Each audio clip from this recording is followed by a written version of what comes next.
పశ్చిమాసియాలో ప్రస్తుత పరిస్థితి ఎక్కువ రోజులు కొనసాగితే భారత్పై తీవ్ర ప్రభావం ఉంటుందని మాజీ దౌత్యవేత్త పశ్చిమాసియా వ్యవహారాల నిపుణుడు తల్మిజ్ అహ్మద్ అభిప్రాయపడ్డారు. ఇంధన భద్రత, 10 మిలియన్ల భారతీయుల సంక్షేమం పశ్చిమాసియాతో ముడిపడి ఉన్నాయన్నారు. సౌదీ అరేబియా, ఖతార్ లాంటి దేశాలు ట్రంప్పై ఒత్తిడి తెచ్చి శాంతి స్థాపనకు కృషి చేయాలంటున్న తల్మిజ్ అహ్మద్తో ఈనాడు ప్రత్యేక ప్రతినిధి ఎంఎల్ నరసింహారెడ్డి ముఖాముఖి.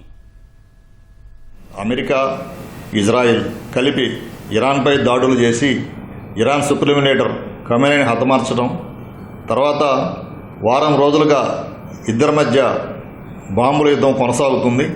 ఇది పశ్చిమాసియాలో తీవ్ర ఉద్రిక్తతకు దారితీసింది. ఇరాన్ గల్ఫ్ దేశాల్లోని అమెరికా ఎయిర్ బేస్లపైన ప్రతిగా దాడులు చేస్తుంది. ఈ ప్రభావం ఇంధన రంగం పైన కూడా తీవ్రతంగా చూపుతుంది. ఈ నేపథ్యంలో పశ్చిమాసియా పైన అపార అనుభవం కలిగినటువంటి దౌత్యవేత్త, Saudi Arabia, Qatar, United Arab ఎమిరేట్స్లో 11 సంవత్సరాల పాటు అంబాసిడర్గా పనిచేసినటువంటి తల్మీజ్ అహ్మద్ మనతో ఉన్నారు. ఈయన ఆ దేశాల్లో పనిచేయడమే కాకుండా వెస్ట్ ఏషియాలో పరిస్థితులపైన ఇప్పటి వరకు రాసిన 3 పుస్తకాలు ప్రపంచంలోనే చాలా ముఖ్యమైనవిగా ప్రజాదరణ పొందినాయి. దీంతోపాటు ఇంధన రంగంలో కూడా ఆయనకు అపారమైన అనుభవం ఉంది.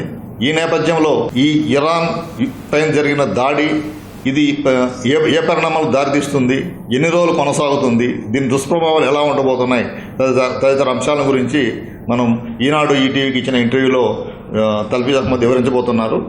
Trump says no deal with Iran, only unconditional surrender. What are the implications? What the US president wants. He has also called for unconditional surrender from the Iranians. That is a very tall order. No country in the world offers unconditional surrender, particularly against an aggressor.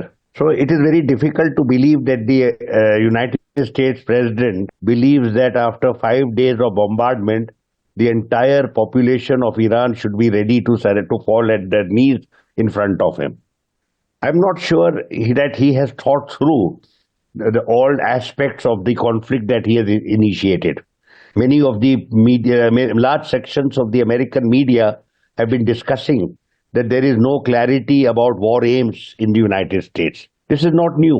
This is even in the past when they attacked Afghanistan and Iraq, there were no war aims, and therefore you had a prolonged conflict, very heavy casualties in the Afghanistan and Iraq, hundreds of thousands of people killed, and yet the Americans were trapped in those two countries without any fallback position because they had not prepared for the insurgency and they did not know what their war aims were. So I think that we are looking at something very similar.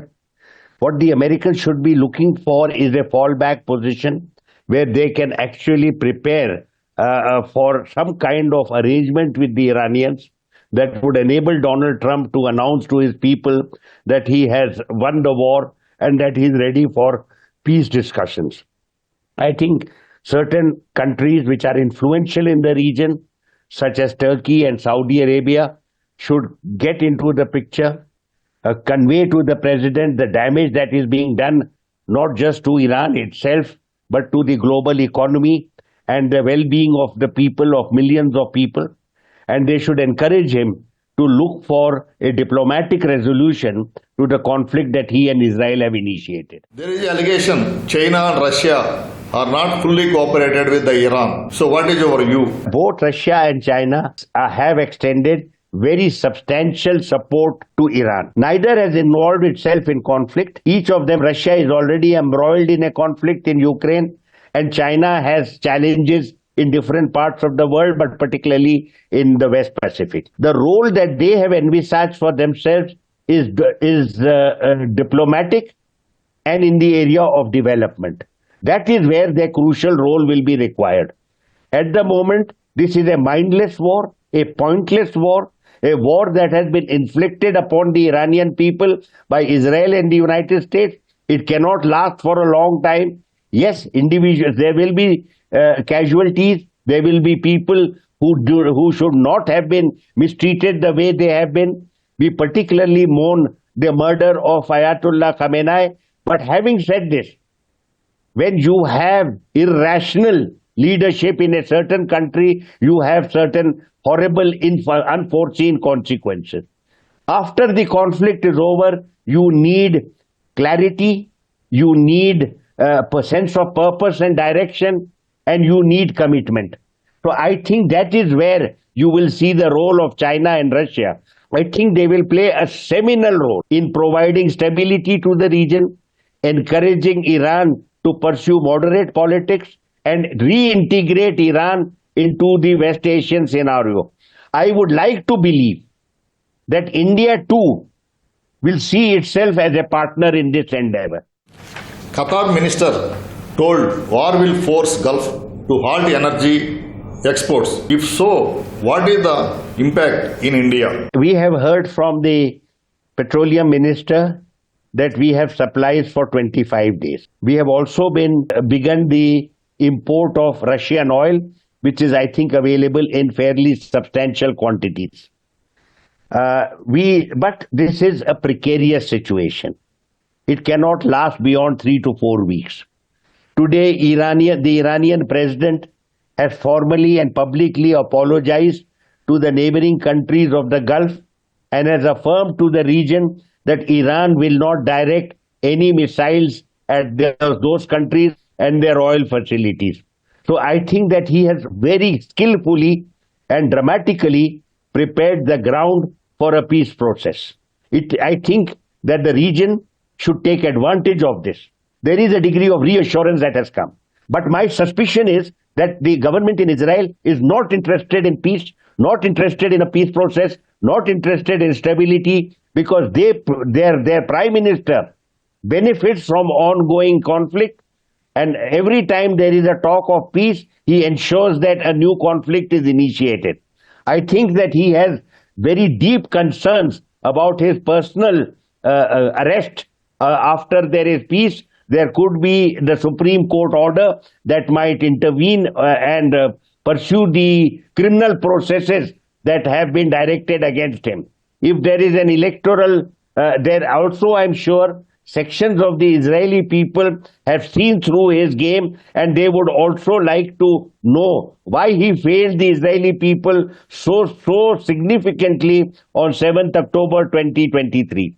He does not want any of these matters to be discussed, and he therefore sees his personal salvation, his personal interest in continued conflict. So I am worried about that.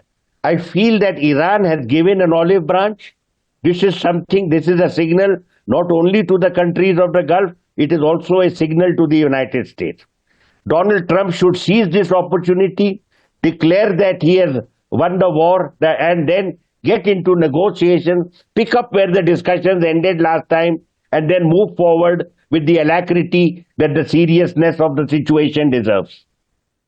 What are the implications in the energy sector, particularly in India, because of this West Asia war? That India will depend on imports of oil and gas and possibly even coal for several years to come.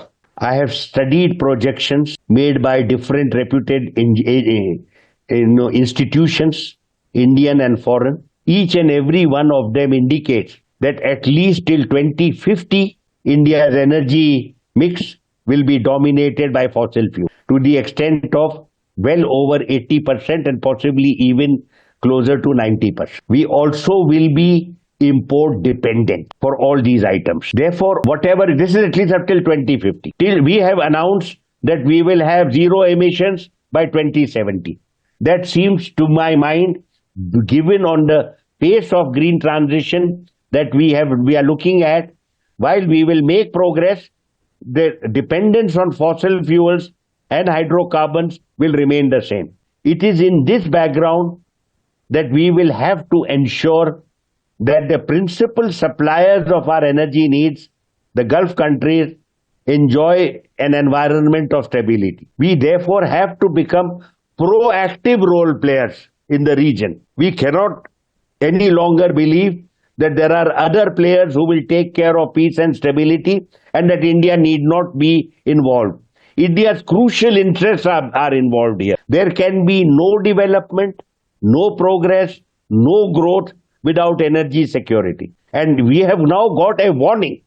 An alarm bell has rung loud and clear that there is a scenario in West Asia when all the countries could be involved in serious threat, and that there could be, and that their energy resources could be crippled, and that prices might shoot up well beyond anything we had anticipated. India has a dual challenge of prices as well as of supplies. Both of these are being are a source of deep concern to India. One with the damage to the oil facilities, B to the closure of the Hormuz, and C the threat extended by the Houthis about closing Bab al-Mandeb. So we have to really, the message that I have read from this horrible war is one and very clear, that India must be very robustly, very actively, very deliberately involved in various peace processes that are likely to be initiated in the region. Ultimate aim for India and other interlocutors should be a regional peace and stability that encompasses all the countries of the region. That is the only way we can ensure that the differences different countries have with each other can be addressed in a peaceful manner and in a manner that is fair and just.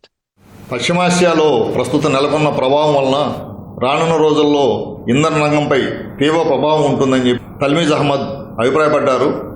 భారతదేశానికి ఇంధన సరఫరా, ఇంధన ధరలు ఈ రెండు, దీంతోపాటు పశ్చిమాసియా దేశాల్లో లక్షల మంది భారతీయులు ఉన్నారు కాబట్టి పశ్చిమాసియా అనేది భారతదేశానికి చాలా కీలకమైనది. భారతదేశం ప్రస్తుతం అనుసరిస్తూ వ్యూహం సరైందే. దీంతోపాటు రానున్న రోజుల్లో పశ్చిమాసియాలో శాంతి స్థాపన కోసం భారతదేశం చురుగ్గా పనిచేయాల్సిన అవసరం ఉంది. ఎందుకంటే భారతదేశానికి మొత్తం మనం ఇంధనం ఆయిల్ అన్నీ కూడా దిగుమతి చేసుకుంటున్నాం. అట్లే లక్షల మంది మన ప్రజలు అక్కడ ఉన్నారు. ఈ రెండిని దృష్టిలో పెట్టుకొని రానున్న రోజుల్లో భారతదేశం మరింత ప్రొయాక్టివ్గా శాంతి స్థాపన కోసం మిగిలిన దేశాలతో కలిసి పనిచేయాలని చెప్పి తల్మీజ్ అహ్మద్ అభిప్రాయపడ్డారు. ఎమ్మెల్యే నరసింహారెడ్డి, ఈనాడు బ్యూరో చీఫ్, హైదరాబాద్.